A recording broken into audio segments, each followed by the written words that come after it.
here. Okay. It really combines her interest in life and social sciences with the love of the materials she uses to create her beautiful sculptures. But I'm going to let her tell her story. And All right. Well, thanks for inviting me to make this presentation, Ken. it's kind of the technology part is the part that's a little rough, but but I hope we'll muddle through okay. I wanted to share a little bit about myself so that you can see how it informs the work that I do, and to give context for the demos that I'm going to show a little later. So first, what I like about clay is that it's a natural material. It's not plastic, although we have to cover it in plastic. That's a little unfortunate. But that you don't need noisy tools, except for maybe a grinder every once in a while. And that it's literally and figuratively common ground. Metaphors really motivate me a lot. So I like that it's common ground. It's also earth and it's grounding. And I like that there are lifetimes of learning still to be had. Ken named this master class, but I don't know, I don't feel like I can call myself a master, but even masters, I think, still have worlds to learn. So I'm still learning all the time. So to start out, we moved a lot when I was a kid. It was, it forced me to broaden my sense of what's familiar, and kind of created a sense that I'm just part of a giant human family, and that I was able to intuit a natural sense that we're all interconnected. And so one of the materials that I just started working with is mycelium. I'll show you. So I have this the elephant, and at its base I have some porcelain, but I also made some tusks out of mycelium, which are like the fungal roots that tie everything together. And so this was just agricultural material waste, and that was inoculated with mycelial spores and then dried before it had a chance for the fruiting bodies, the mushrooms, to blossom.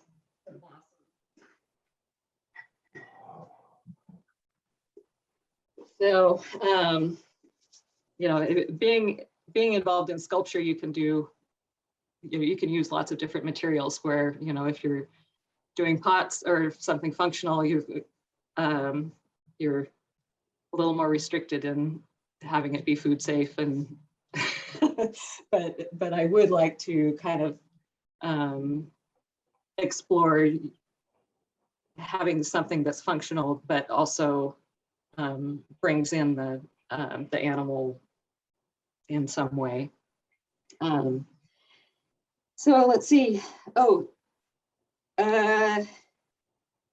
this painting that I was showing you over here is a painting of a 19-inch original that was of an elephant that, well, that's pretty obvious, but it was an elephant on a cross. And I made that one based on my reaction to a National Geographic article that I had read about elephants' tusks being used for all kinds of religious icons, including, crosses. And when they interviewed one of the people that was a collector of these ivory icons, they asked him, well, what about the elephant? And he said, I don't see the elephant, I see the Lord. And and my reaction, you know, I can't do anything besides make a sculpture about it. So that's what I did. And I wanted him to see the elephant. And so I made the elephant on the cross. See, I would like to do a little slideshow to show you some of the other work. So as you can see, I've always loved animals. My favorite TV shows were National Geographic and Jacques Cousteau.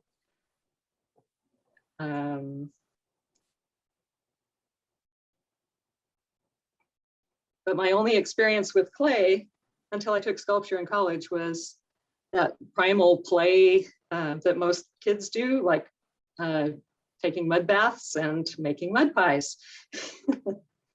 In college, I was pre-med and I majored in biology, but I'd been studying Gray's Anatomy since middle school. And so life drawing and sculpture classes were focused on the human form. And so I got very comfortable with human anatomy. But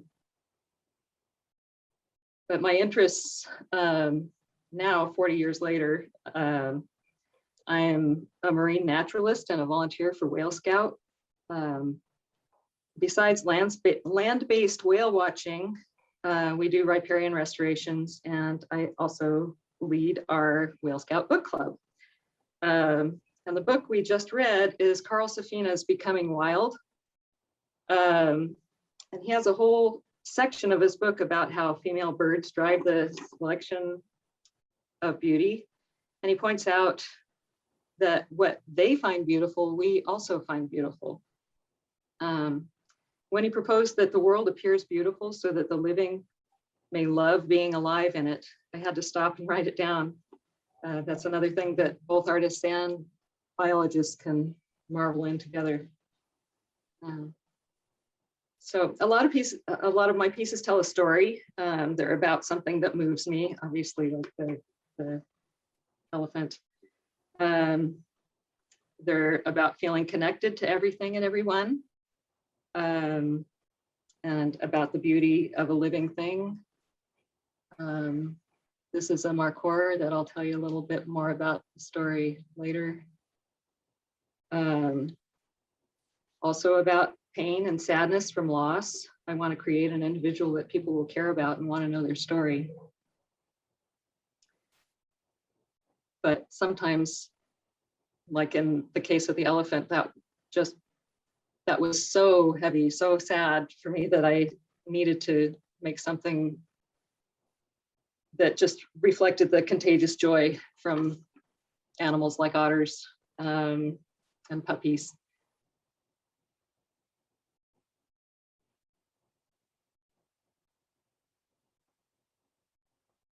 So I'm going to go back to the Markhor and tell you what to make this Markhor. It was because I had seen a photo of one and they have these spiraling horns. So it would be really fun. But I ended up, when I looked up the information on them, I found out that they live in the mountainous areas in Afghanistan and other, all the stands in that region, and that they're endangered, partly because of the wars that have been going on in Afghanistan for so long. And the wars are with the Taliban, or, for and against Taliban, and the way they finance themselves is partially through opium poppies. So there's this whole story that was needing to be told about the Markhor, this innocent animal kind of caught in the conflict, in the human conflict. So I wanted to portray his precariousness by balancing him on a ball. And I thought, well, the ball will be a globe. And then I carved into the globe that were 180-foot tall statues that the Taliban destroyed in 2001. And I made 3 little alcoves and represented the Buddhas at different places in time where it was first built, and then after time it eroded away some of the sculpture, and then after 2001 when the Taliban blew them up and it was just rubble. So all of that information was too much visual information, and I ended up setting it aside for a while, trying to do all different kinds of mental gymnastics, trying to figure out how to pull all of these pieces together. I thought about putting the horns in a kind of a tornado shape and having him balanced on top of that. But then it occurred to me to turn the globe upside down, and the metaphor for the world turned upside down just worked. And I knew that, I'd hit upon the whole thing that I wanted to say. And so here we have, the horns are more like a funeral pyre, and the poppies are like flames. I built all these pieces separately and epoxied them together. And this is underglaze and glaze over stain. And the elephant, I told you a little bit about the story of him.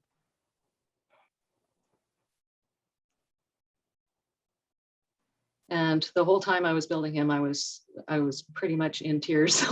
So I really needed to turn to something that was going to lighten my spirits. But my kids had said, to really have impact, you should take that elephant and, make it human-sized, human-scaled, and so that you can, just look right in their eyes, or the elephant's eyes. And so I signed up for a workshop with Beth Kavanagh to find out how to build Giant, because that's a really big engineering task. And Beth suggested that I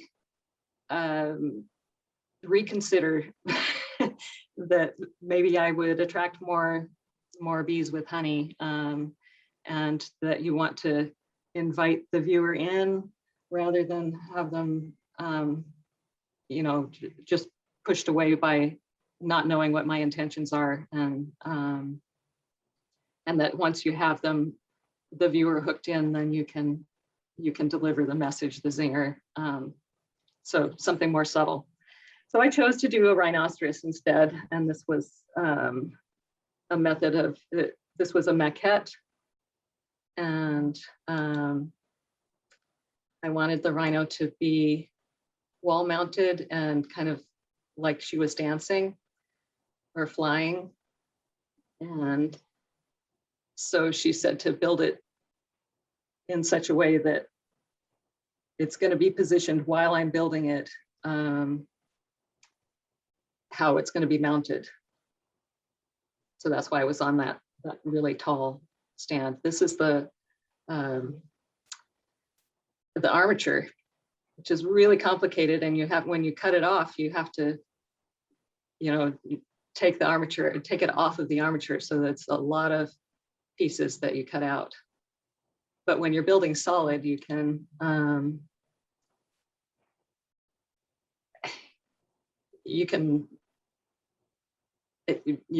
bend it to some extent, and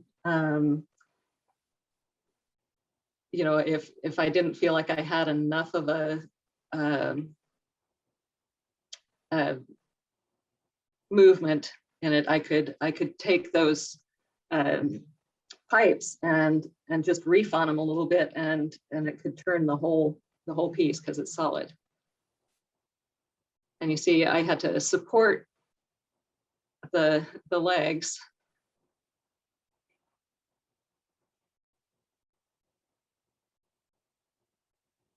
And this is the rhino that's on the wall. I wanted to have him or her be part of a show of a whole bunch of different animals that are affected by human desire. And I really love working, with the expressiveness of the face and the eyes, especially. And I loved the way the shadow was cast. I think this is when Ken, did we meet then, Ken? I saw your show following Carol Guthrow presentation, I believe. Oh, okay. Yeah, that was at the Seattle Design Center, maybe? No, it was in Burien. Oh, yeah, this one. Yeah. So this was at a gallery in Burien where they had nice high ceilings, and so the light really shows the dimensionality of the piece. It's really not flat against the wall. It's only held on by the shoulder. And I wanted to show how you have to cut the piece up when you build it solid. This is Accio clay, and you can see kind of how much grog and sand there is in that. And I got that intending to be able to make a bigger piece too.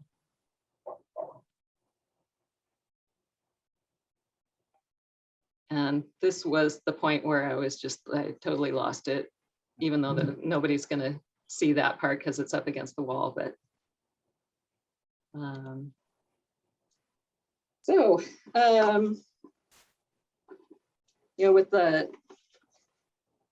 with the otters, I like to do them in pairs a lot of times, and so I'll make a maquette that just shows the gesture and the interplay emotionally and physically, the negative space having an impact too. Let's see. And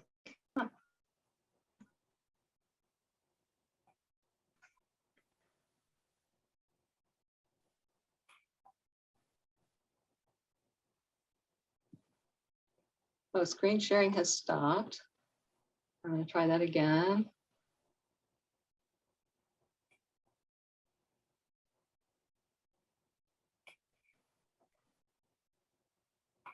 Okay, so, and you see,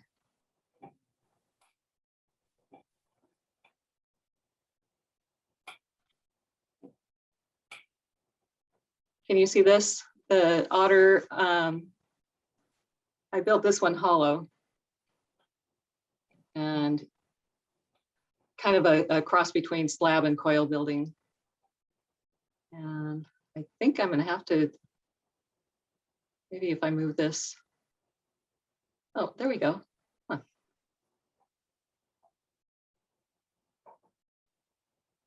Okay, there are arrows over here. So you can see how, with this one, I had access to the head so that I could build the mouth from both the inside and the outside. That was very helpful.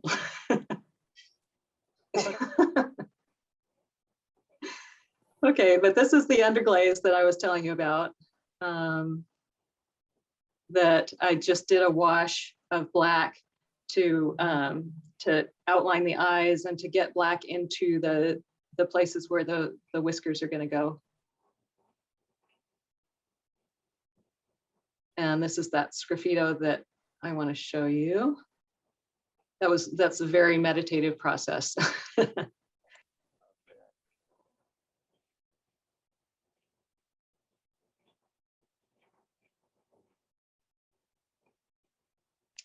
And this just shows once you get the glaze on, the eyes really have a lot of depth, especially if you can paint them with the method that painters use, where you put a little bit lighter color right down here where the light would naturally hit.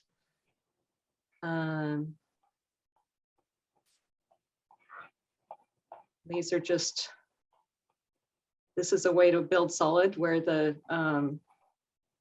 you can build up the muscles. And animals, and humans are animals too. We have a lot of the same bones and muscles with the same names. So you put the skin on, and then you can bend it because it's solid, and it'll give you that, the bunching up right here of that would naturally happen.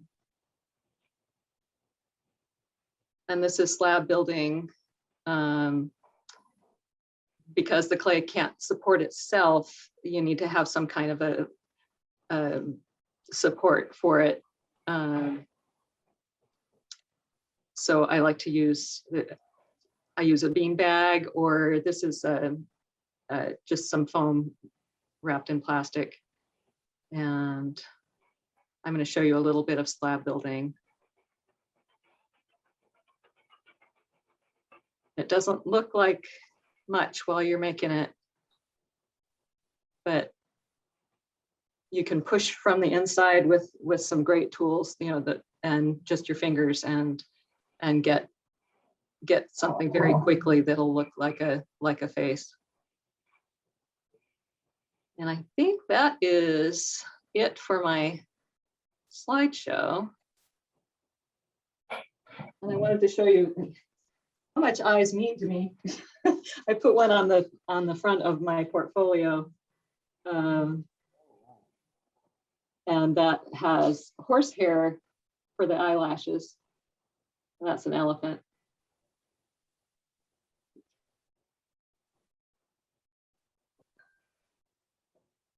So,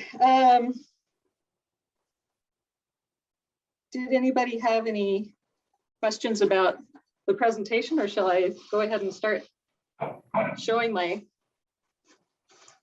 demo? If you have a question, go ahead and unmute yourself and ask away. I guess maybe I have a question for you then, regarding the mounting of your large sculptures on the wall. Uh-huh. How are you doing that?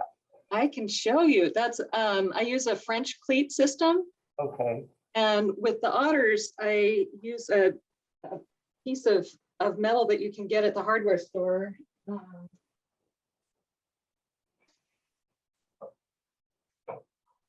It's just let's see, carpet trim. Okay. And I cut it to the right length and drill a couple holes in it for a screw, and put it up against the wall, and it's got just the right bend in it, and that meets up with a hole that I've cut in the back of the sculpture to fit on there. Perfect. For something as big as the rhino,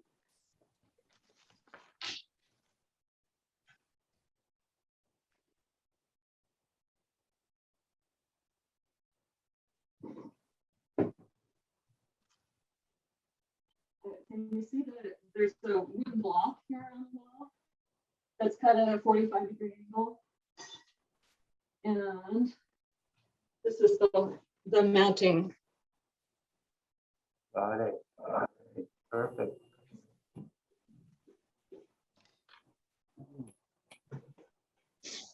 So someone had told me that Beth Carver Stitches has gone to fiberglass. Do you know anything about that? I don't. I know that she was thinking about using maybe bronze for it. It was for a really, really giant piece. But she she does, when she does her work in clay, she'll make it in pieces, or, you know, make it solid, cut it in pieces, then hollow it all out, put it back together, and then cut it again to fit in her kiln. And then epoxy it together and then fix the seams. So, you know, if you want to do something giant, I can see the appeal of using a different material. But that wool that was at the Bellevue Art Museum, you know, that was huge, and that was all ceramic, except for she collaborated with somebody who did a fabric thing coming out of its mouth. Wow. I have a question. Yes. Can you talk more about how you do the eyes? Because they look so real. Yeah. Just unbelievable. That's what my demo's about. So, so let's see. There are a couple different ways to cut the eyes and, you know, put them in. And let's see, I think I'll, oops, I thought I had this one on the whiteboard. So I'm just gonna like try to aim this down and make sure that, can you see this okay? Yeah. Okay. So I just got a slab of clay representing the, you know, the animal or person, or whatever you're making. And you can take either your thumb or a little, you know, ball tool and make a socket for an eyeball. And having it, you know, even when I use the Accio clay for the eyes, I use you know, either a white stoneware that doesn't have any sand in it, or porcelain. This is B-Mix, Cone 10 B-Mix, that I like a lot because it's it's a Cone 10, and I only fired Cone 5.6, and something all temperature that a lot safer. Sorry, than, up a little bit. Can you repeat yourself? oh, sorry. Is this so that yeah, I like to use a porcelain or a Cone 10 B-Mix for the eyes, even if I'm using Accio or something like what I used for the elephant, just so that it's super smooth. And I like a white clay body for when I'm doing sgraffito too, so that really shows up. So you've got just a little socket for the eye, and you could slip and score because this clay is a little dry.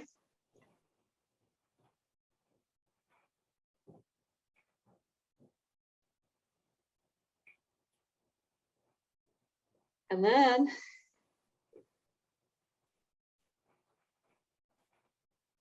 to make the under part of the eye, you make a little kind of a, I don't know what you'd call that shape, but Curved, French. it's tapered. It's like a tusk. And that's going to go kind of flatten this out a little bit.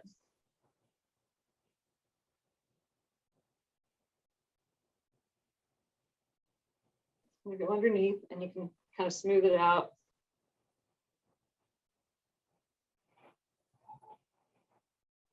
Okay, so we're starting to build up the thickness of the eyelid. And you'll probably want to have a little cheekbone somewhere. And this would be the nose side. So I'm gonna build that up.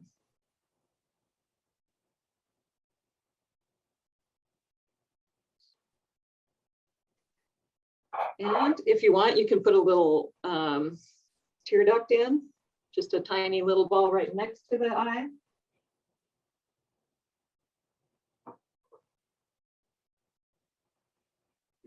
And a bigger torpedo shape for the upper eyelid.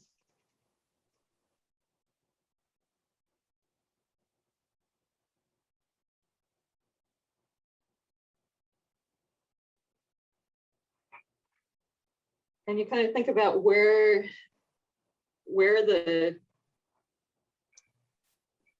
animal is going to be looking, and that will kind of raise up that part of the lid. So I think I want to have it kind of, the gaze goes this way a little bit.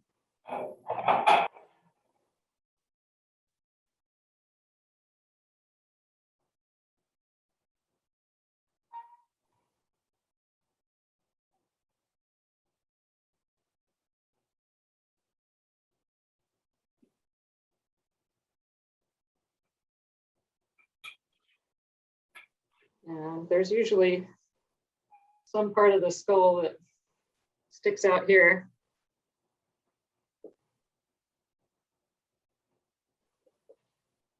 So that's giving you the general shape.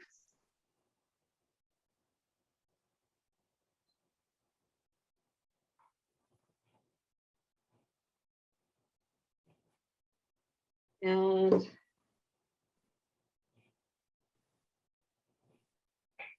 if you want to get really exaggerated, you can use something like this tool. It's a cup-shaped tool, and you can kind of tuck that lower lid in underneath the upper lid, and you'll want to have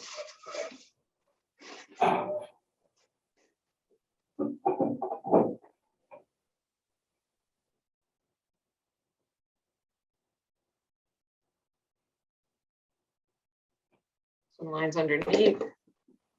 And then what I like to do is do the underglaze while it's green, and about leather hard. This is, obviously not leather hard, but it's close enough. So I'm just going to paint right on this piece. And what I like to do, I really like these little lids for a palette. And my favorite color is mahogany. It's a velvet underglaze, and by Amico. And because I use it for the otters on the back, is the only one that I buy in a big jar. But it fluxes out at cone 5 and 6. So it gives a little bit of sheen, unlike all the other underglazes. So I like that for a coat, because I'm not going to put any underglaze on. Any glaze on the rest. But for the eye, I want to determine where it's looking and get that pupil kind of established. I think I want it more that way. And with people, anyway, your eyelid comes down over a lot of your iris on the top. And a lot of times I find that, well, with the Markhor, I made goat shaped pupils, but you know, if you make the eyes look like human eyes, it's readable. You still get the point, you know. And, you know, otters' eyes are really tiny and really buttony, and but I still like to kind of emphasize. So I figured out where I want the pupil, and getting my brushes.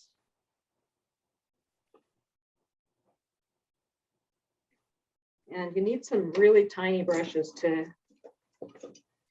work on the eyes. But I know I've got a bigger one on here.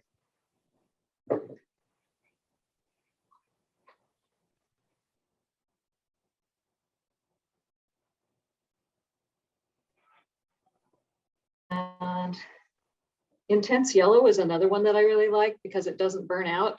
And it'll show up and bring a lot of depth to the eyes. So I'm going to call this a brown eye. And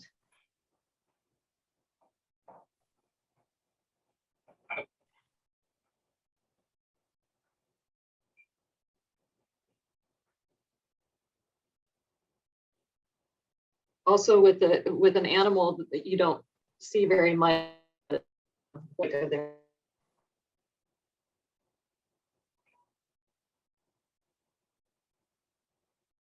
So when you make the iris, make it take up as much of the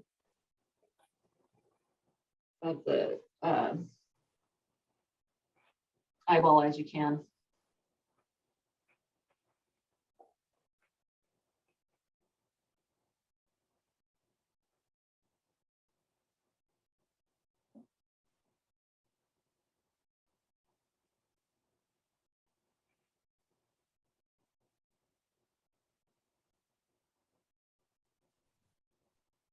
Can you hold it up a little bit to the camera when it's settled so we can see it a little better? It's okay. Can you see that? Okay, so that's going to be intense yellow. No, this is starting out with mahogany. Okay, got And okay. okay, Awesome. is this any better? Is that good? Okay, thanks. Okay, and then you know, eyes have a lot of colors in them, so I'll end up blending with a lighter color. This one, unfortunately, I watered down too much.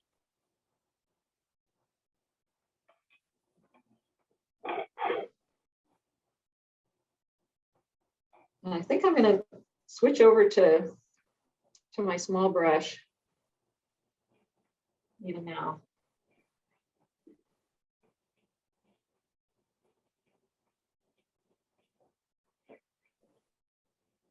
And I'm just making it in gradation. I need a different kind of glasses too.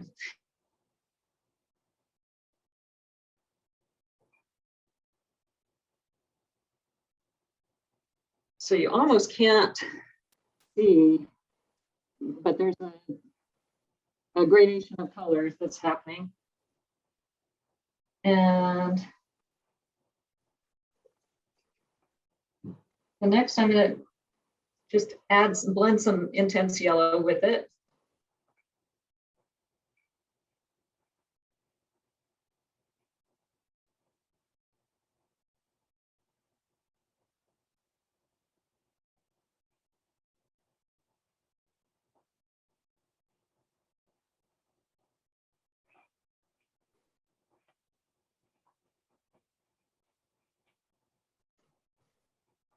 And then just, you know, more and more intense yellow.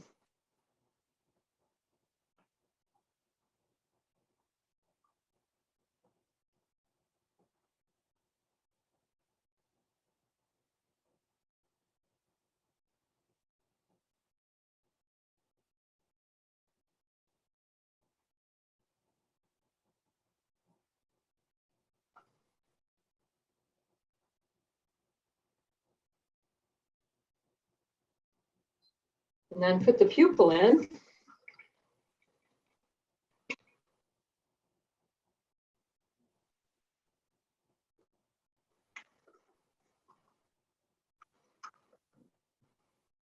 That one's just jet black.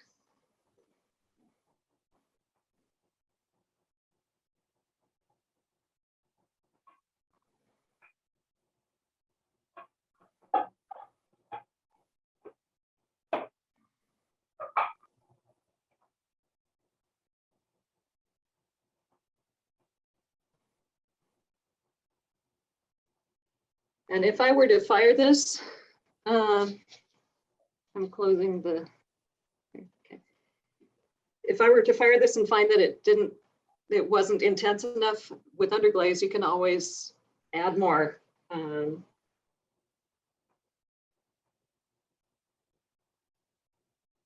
a lot of times I do find that I'm putting, more black for the pupil.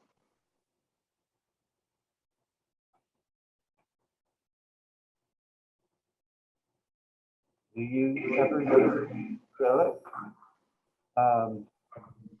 After it's glazed, if you didn't like it?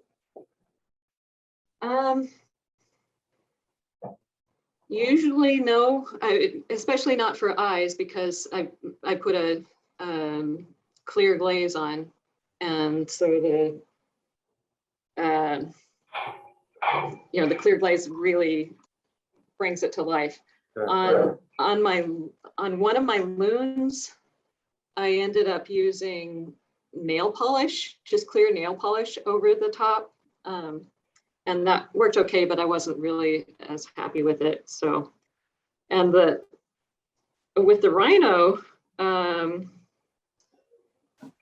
one's not glazed. I used milk paint to paint her. And then the lotus is acrylic paint. Okay.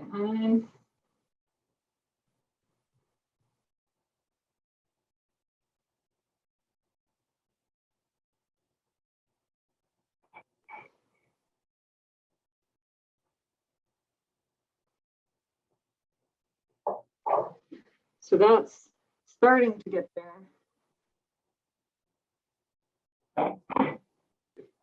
And then I'll probably use a little intense yellow just by itself once that dries. To put in some flecks. It's not dry, but I'll pretend like it is.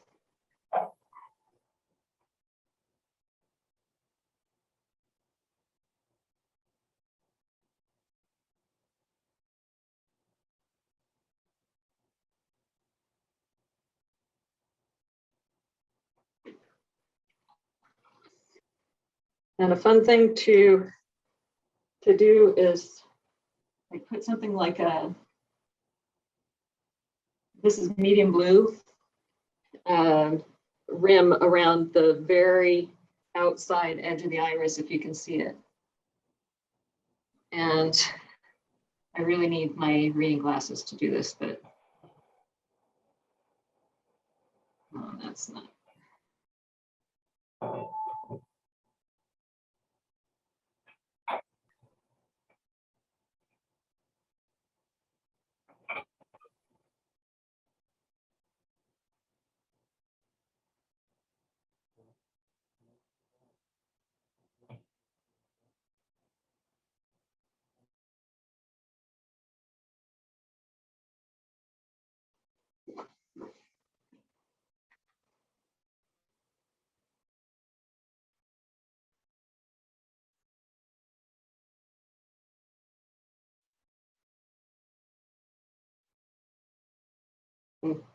Based on where the pupil is, I want the point of the eye to be, the biggest where, or the highest where the pupil is. And you can clean off places where it got on there. And ultimately, after it's fired, bisque fired, I will come in and do a wash of the black so that the eyelids will have a black color.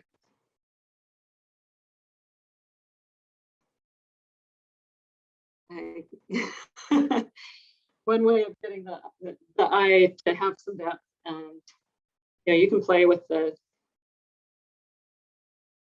I like it better with the lid closed a little bit more, and you can, depending on if it's a furry animal, you're not going to have all these wrinkles and creases to show, but for an animal like the rhino or the elephant, you can really play a lot with the wrinkles.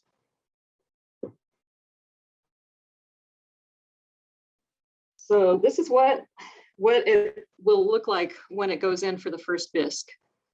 And do I have it? I don't think I have any eyes here, well, other than this one. I'm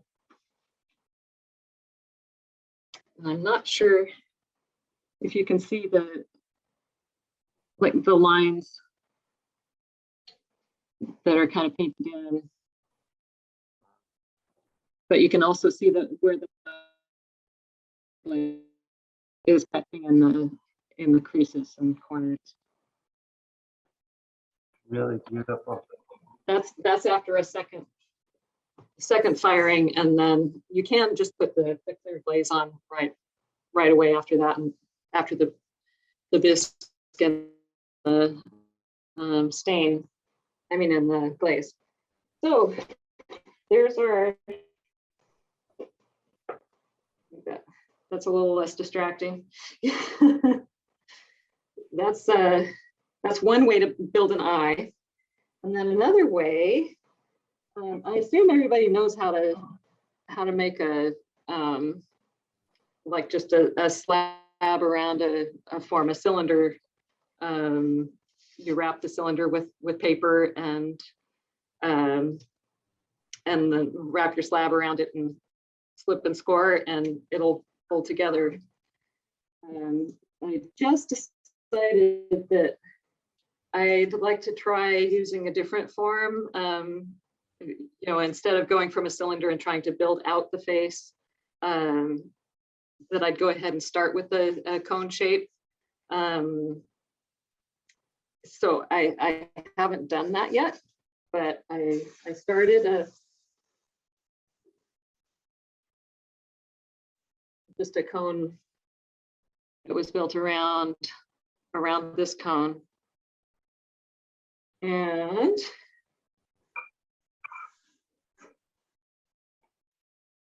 so to get to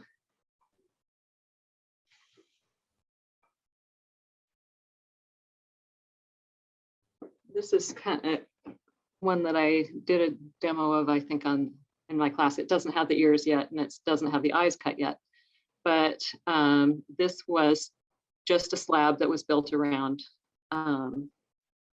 one of these, cylinders, and then you just form it on the inside by pressing in, and then I did. No, I don't think I added anything on this one. I added one on that one to build out the snout to give it that taper. So I'll cut eyes into this one. I think I'll go ahead and flatten it out again though, so that the shape won't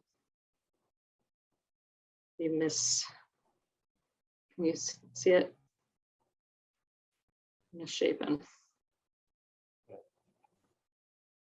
And clay, it will be weak if you have a sharp edge. So you ideally will reinforce places where you've cut. If you just leave it, just cut in there and open it up.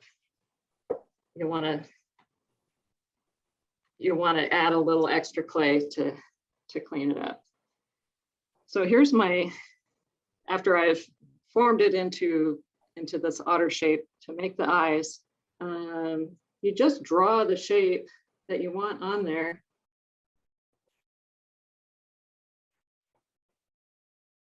And it'll look kind of like a sleeping otter.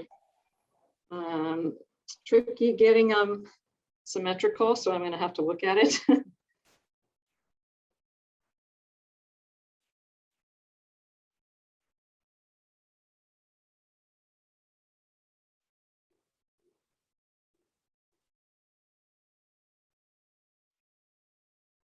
Okay, this is the kind of the magic.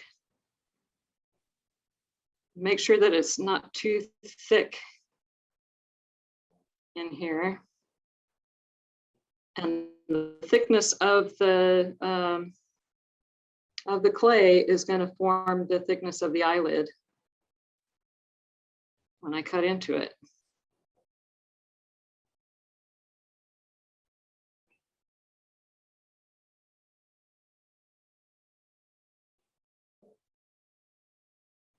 I'm going to open it up just by lifting.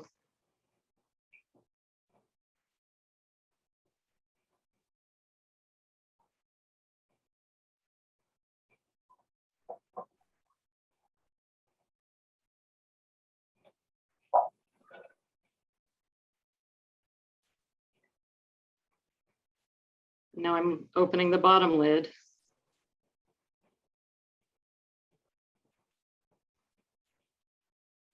And this is where I'm going to want to compress that corner. So I'm reinforcing, I'm holding it on the inside and pressing on the outside to compress that. And you can use a nice little silicone tool, which I have here. This little guy to kind of round out that corner a little bit. And clean up the inside of the eyelids.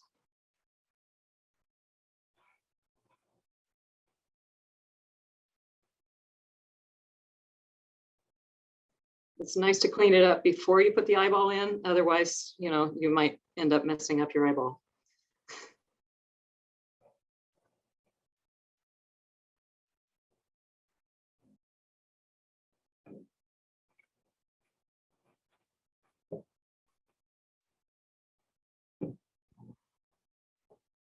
Okay, I don't feel like that's open enough, so I'll use my bigger silicone tool. Or I'll just use this. All this plastic.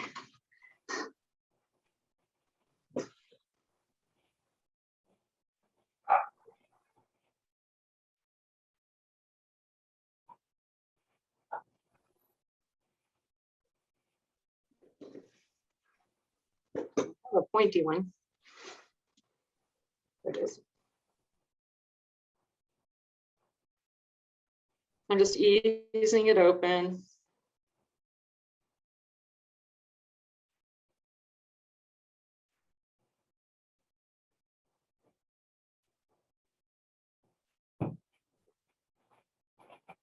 And now I'm coming inside to clean it out. Oops,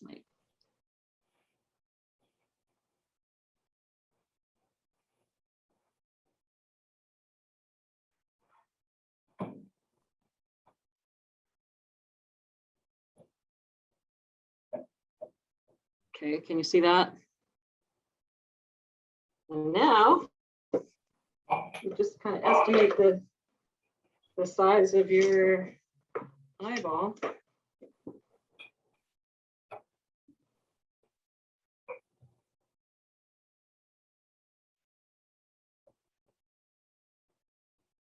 And I like to make both eyeballs at the same time. If you're a potter, you could weigh them. Make sure you get them approximately the same. Although I don't love symmetry and I'm not a slave to having it be, you know, super realistic, but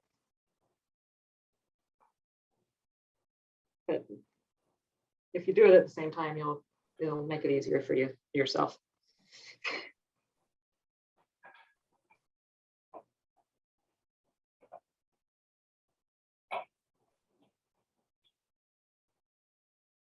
Oh, now I've got my little eyeballs. And depending on how wet or dry your clay is, you can go in there and do a little bit of scoring just underneath the lid. I'm going to use a nice long tool. Believe it or not, I laid all my tools out. Then they're still a mess. Another scoring tool. And I'm avoiding the lid. Oh, that's really soft clay, so that I'm not worried about it. And then the eyeball is super smooth.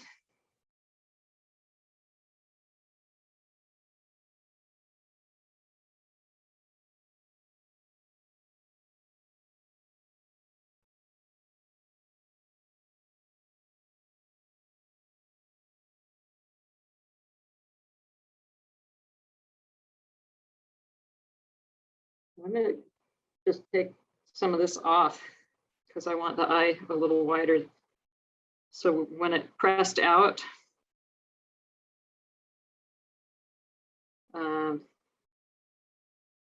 instead of having that be eyelashes or something, I'm just going to incorporate it back into the body.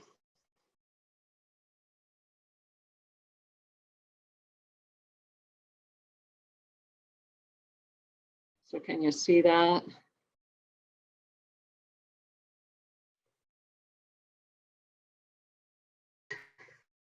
Now I want to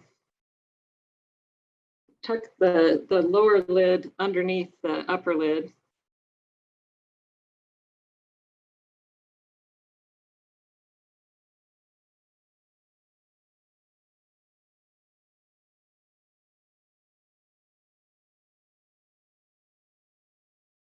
And he's already coming to life.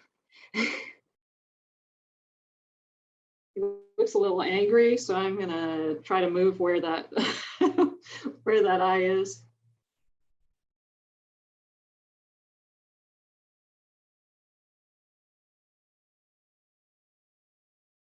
But once the eyeball's in there, you've got to be really careful not to nick it. Much better. And it's super subtle.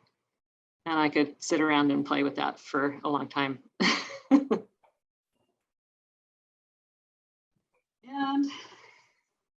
what do you think, Ken? Do you want to watch the other eye, or shall I make a head and do a little sgraffito? Oh, I think that's enough eyes. Let's move on. Okay. All right. It's awesome, but Yeah, we've got more things to do. Okay, so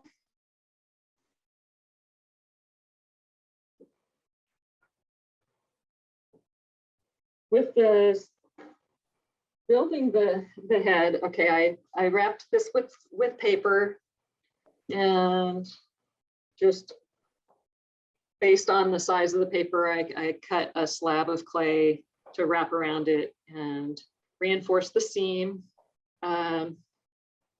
And since otters are more cone shaped than cylinder shaped, I thought that might be a head start to start with a cone.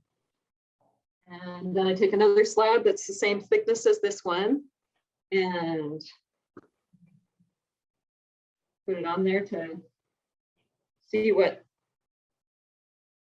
to draw my or where to put my slip and score. So I traced that.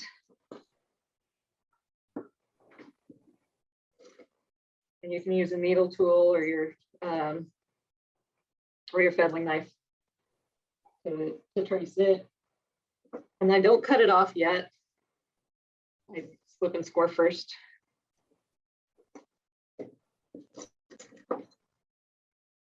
Can you see that? Yes. Okay. So I'm just going on the inside about the depth of the clay. And I like this scoring tool because it can go really deep, and especially when you're putting together something that is leather hard, you really want to get it joined well.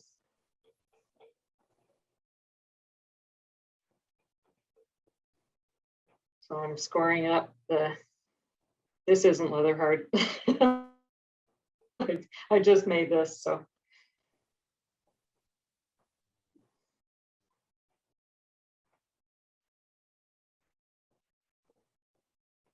Okay.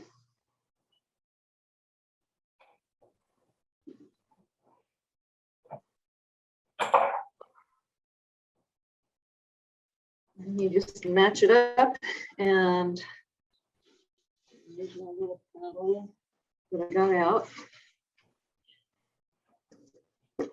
Ah. Oh, there it is. No, that's not the one. I need separate tables for doing the building and the painting. I know I've got a paddle here somewhere. Let me check over here. We all do this. Yeah. Well, this is not a paddle. This isn't what I normally use, but but I will use this to paddle it in place. That is a paddle. Yeah, this is that Chinese style. It's very heavy. Mhm. I bought one when I was in China, but it's split. Oh, maybe I should give you mine. I'll trade you for it. So do you use it to make teapots? No, No. no, I don't use it at all.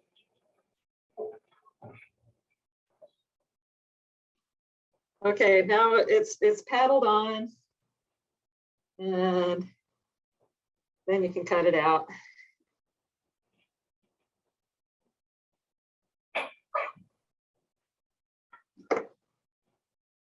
It's so weird that that paddle just walked away.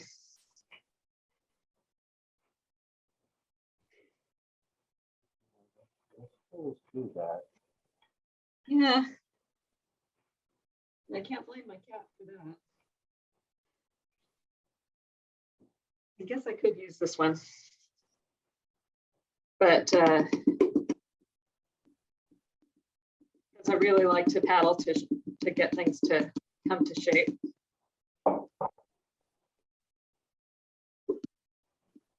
That's kind of a fun sound.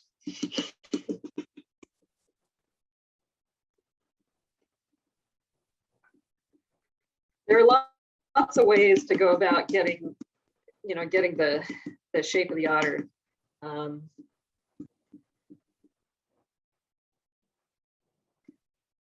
can also just close it up by gradually tightening it until it closes a cylinder.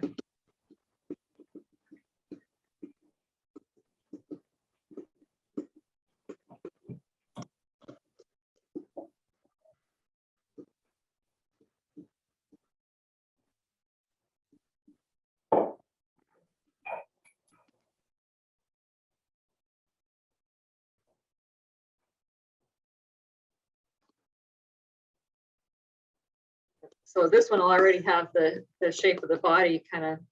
I could add your stretch where the shoulders will be.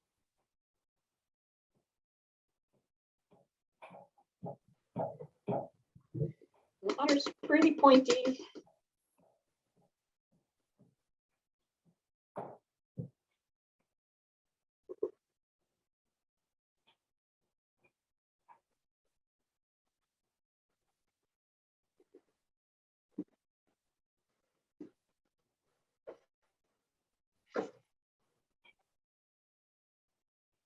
Okay, so now it's just got the kind of nose to it. And I'm gonna check inside and make sure it's all still compressed.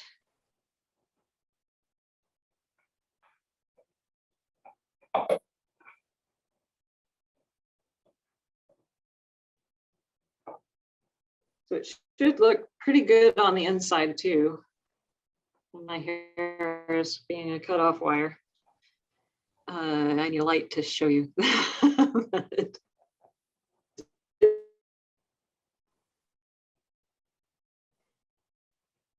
And then I can start to shape it, which is with my hands. They've got these kind of, I'm going to call this the top. And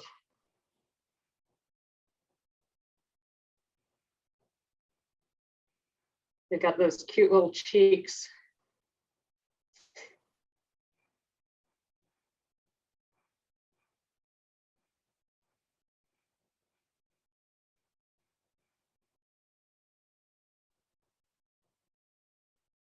And at this point, it could be a seal too.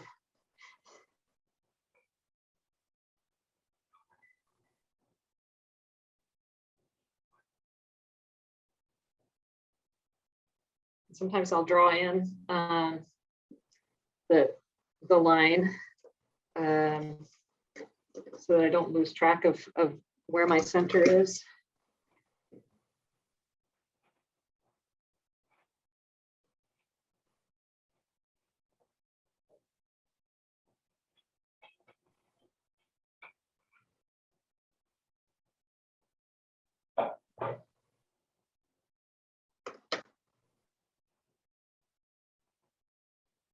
Okay, so you can see it's already, taking the shape of the basic otter. And you could, if you felt the need, these are great tools. It's just a dowel connecting a couple balls. I think they're called doll makers tools or something like that. That Seattle Pottery has them, or you can make your own. But I think, to emphasize the cheek, I'm going to stick this in here and give it a little stretch.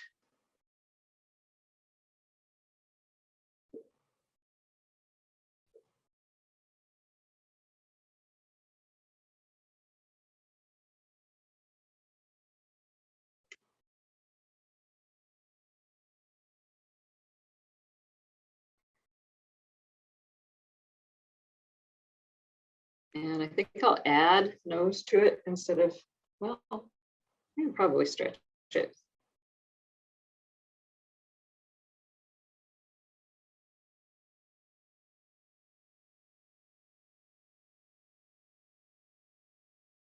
This is where my tongue would normally come out, I think.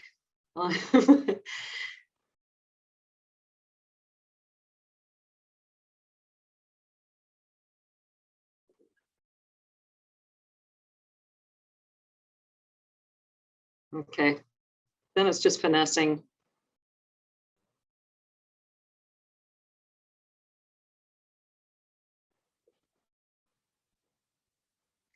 I'll take a little clay. And if you use a serrated rib to shape, that serves the purpose of scoring too. So it's nice to use this as your tool for shaping.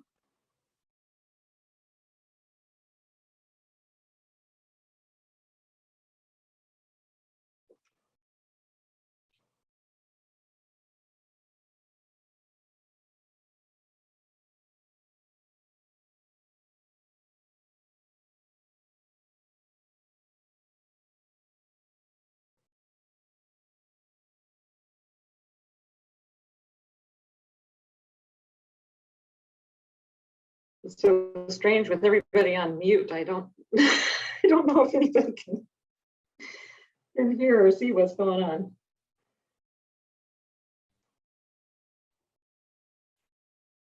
But there, I just added a little bit of nose to him. We can hear and see. Okay, good. There's just some background noise here every once in a while, so I've muted. Oh, okay. Then my favorite tool for shaping the nose. On bigger ones, I really like this tool. It's just great for organic shapes. And for smaller things, I like this tool. I used to have one like this that was made out of wood, and I guess if I want another one, I'm going to have to make it because I can't find them. So this one's just plastic. That's not elephant tusk, right? That's not what? Elephant tusk? Sorry, I was. Elephant tusk? Oh, ivory. Definitely not. Plastic, right? It's plastic. Yeah, it's lovely plastic. Okay. So I'm going to push in the nose.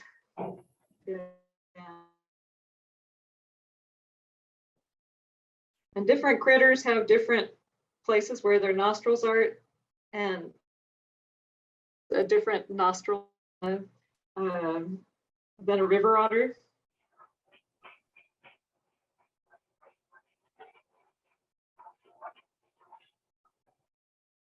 So I'm doing a sea otter nostril.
I love videos of animals moving so that I can get a sense of, you know,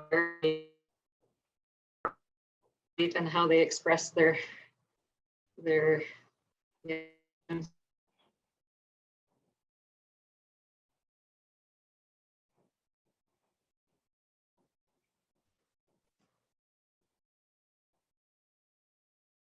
Okay, so now I can see that I need to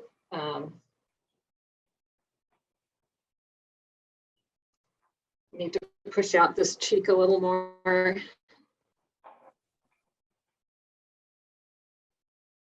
So I just get to reach inside and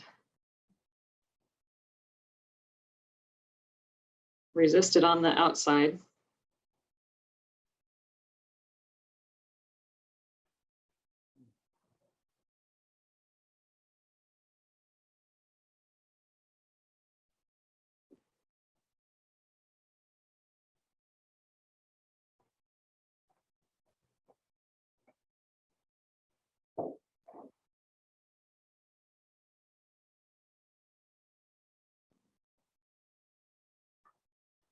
And it kind of gives it a natural smile to, if you go from the eyes around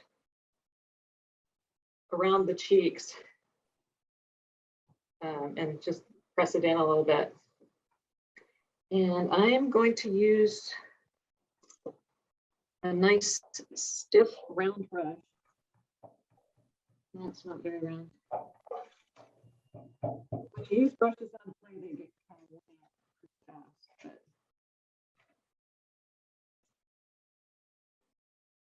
But this may be the best I can do. So just barely damp to clean up the whole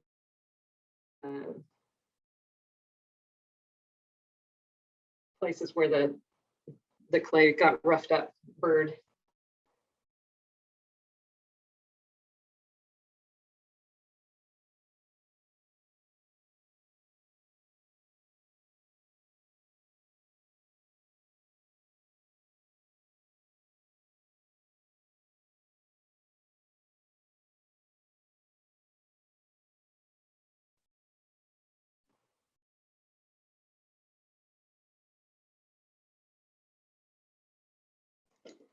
Okay, so there's the cleaned up guy. Yeah, very orderly, like. Yeah. And so, and you saw how I put the eyes in. So I'll skip that and move on to showing you Sgraffito, Yeah, let's see some. which is how I, okay.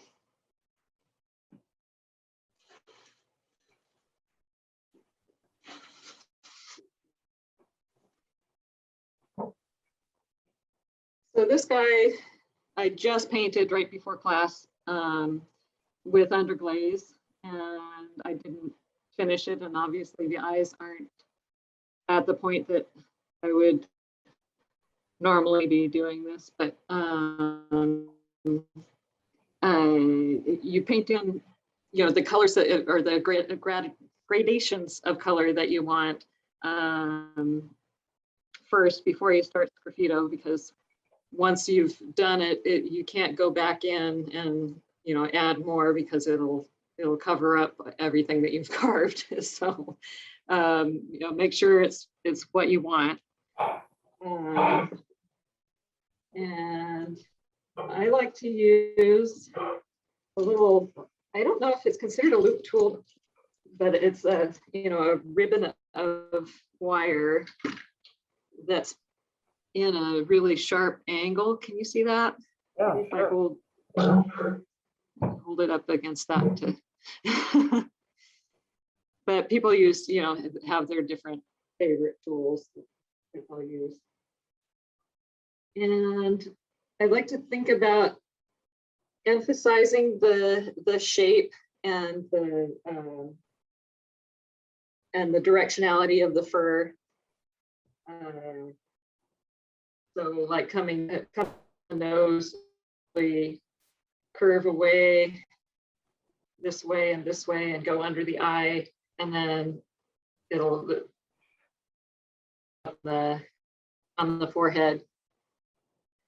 So think about that first before you make your first your first cuts. And you for fur, I do it like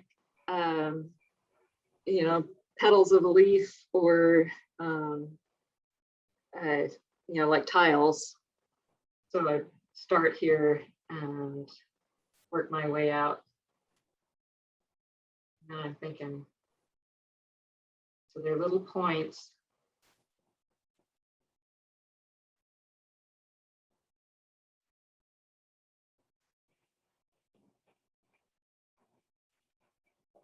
And you know, see with the darker fur, or the darker parts, you can really see it. On the lighter part, it's a lot more subtle.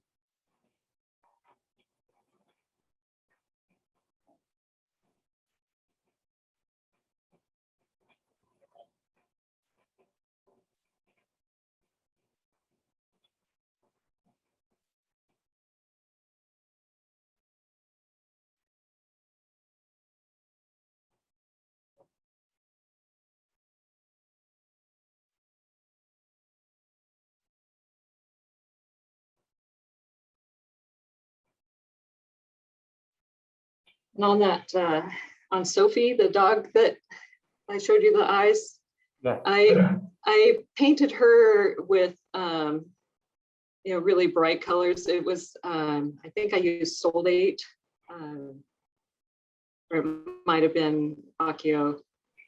And then when I did the Sgraffito on her, I did it like Starry Night, you know. So it wasn't really like fur. It was just little dashes of lines.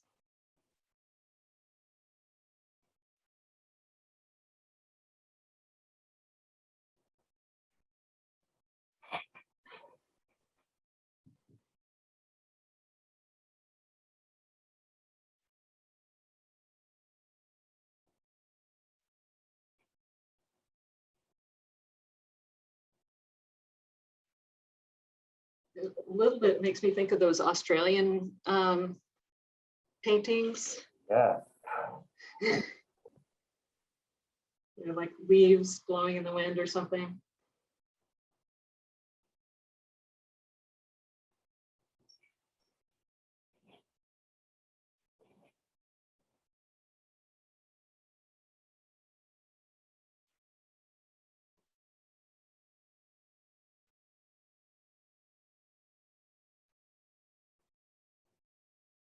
And you've got to keep your tool clean or it's going to leave little burrs.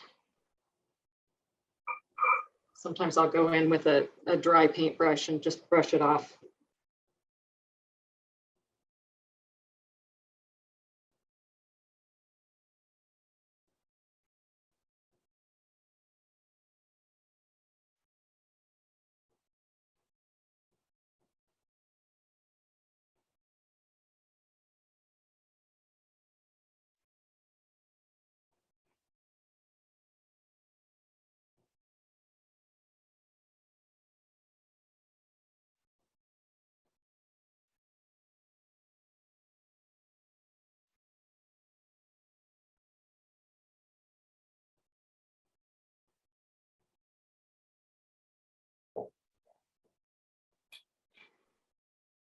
So you're kind of getting the idea of what's happening here.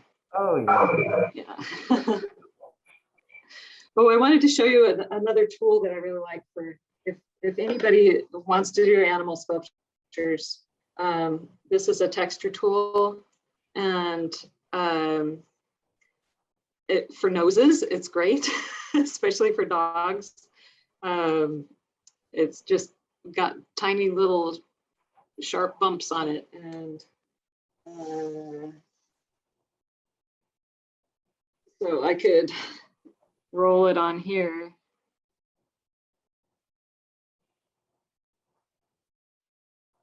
And then you get your texture. You have to get one of those. Isn't that fun? Okay, so now I have 3 unfinished otter heads. Now you have some work to do. Yeah. So does anybody have any questions? All right, unmute yourself and fire away. I just can't believe it. It's gorgeous. It's amazing. I am so impressed. Oh my God. That's lots of fun. Yeah. I have a tortoise inside, a life-size tortoise, and it was like my little buddy, you know. I look at his eyes, you know, very cute. When you're making these sculptures, I'll bet they take on personalities that, you know. They do. Yeah, absolutely. Sure. Working on them for Yeah. Yeah, it's really fun. I love it. I love it all. Oh my God. Oh. Thank you.